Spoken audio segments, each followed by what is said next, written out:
ओम महाभद्रं करणं देवी महाशक्तिः ओम जगत्स्वरूपं।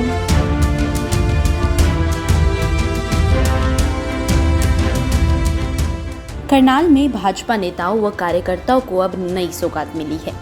दरअसल करीब 2.5 साल बाद करनाल के सेक्टर 9 में भाजपा का नया जिला कार्यालय करण कमल बनकर तैयार हुआ है, जिसका मुख्यमंत्री मनोहर लाल ने उद्घाटन किया। इस दौरान मौके पर प्रदेश अध्यक्ष ओम प्रकाश धनखड़, संगठन महामंत्री रविंद्र राजू और जिला अध्यक्ष योगेंद्र राणा मौजूद रहे। विशेष हवन यज्ञ का भी आयोजन किया गया, जिसमें मुख्यमंत्री समेत तमाम भाजपा नेताओं व कार्यकर्ताओं ने आहुति डाली। उसके बाद उन्होंने भाजपा के झंडे का ध्वजारोहण किया। इसके अलावा मुख्यमंत्री ने मंच से कार्यकर्ताओं को संबोधित भी किया। मुख्यमंत्री मनोहर लाल ने कहा कि प्रदेश में भाजपा का ये 15वां कार्यालय है।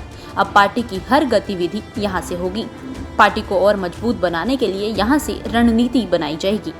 देखिए, पार्टी का कार्यालय होना और ना होना उतना ही अंतर है जितना एक व्यक्तिगत रूप से किसी परिवार का अपना मकान होना या किसी किराए पर रहना। किराए पर रहने में काम तो चल जाता है, लेकिन व्यक्ति स्वाभिमानी नहीं बनता।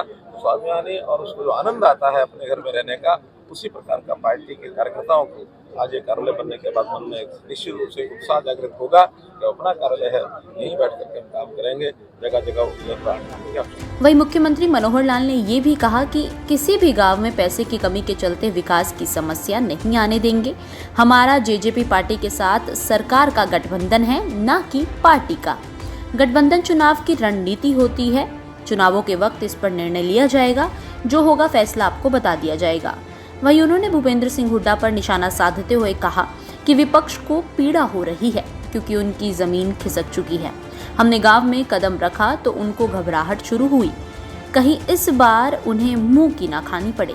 देखिए, हमारा जो गठबंधन है वो सरकार का गठबंधन है। हमारा पार्टियों का गठबंधन ना कभी पहले हुआ है ना अभी कोई है।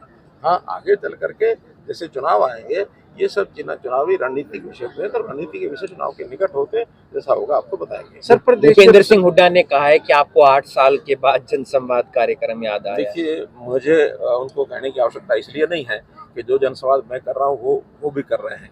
लोकतंत्र की व्यवस्था होती है। लोकतंत्र में जनता के बीच जाने का सबका काम होता है। बल्कि अभी भी मैं तो कहता हूँ जो जनता में नहीं जा रहे हैं उनको भी जाना चाहिए। वो भी एक पॉलिटिकल पार्टी के नाते से जाते हैं, हम भी अपना पॉलिटिकल जो हमारा फ्यूचर है उसके नाते से। फिर हमने सरकार के नाते क्या किया है और वो हम जनता को सुनना भी चाहते हैं, याद भी करना चाहते हैं। और उन्होंने 10 साल पहले सरकार ने क्या किया था ये भी जनता को आकर बताना पड़ेगा। तो जनता को तो अपना मत बनाने के लिए ये सारी बातें सुननी होती हैं। और जनता जो सुनती है उसमें रोल चाहे विपक्ष का हो चाहे सत्ता पक्ष का हो, बराबर का रोल होता है जनता में जाना। उनको पीड़ा क्यों हो रही है? उनकी जमीन खिसकी हुई है। और जब जमीन खिसकी हुई है तो हमने अगर एक कदम रखा है गाँव में, आज याद आ गया है। क्योंकि आज घबराहट पैदा हो गई है कि अब जो है सरकार की सारी बातें वर्तमान की भी लोगों को पता लग रही हैं, 10 साल पहले की पता लग रही हैं। जनता अपने आप लोकतंत्र में जब चुनाव आता है उसमें निर्णय करते हैं, उस निर्णय का हम स्वागत करते हैं। खिलाड़ियों के मुद्दे पर मुख्यमंत्री ने कहा कि ये मामला हमारे संज्ञान में है। सुप्रीम कोर्ट के आदेश के बाद मामले में FIR दर्ज हो गई है। फिलहाल इसमें जांच चल रही है। वहीं खिलाड़ियों के आरोपों में कितनी सच्चाई है, ये जांच के बाद ही साफ हो पाएगा।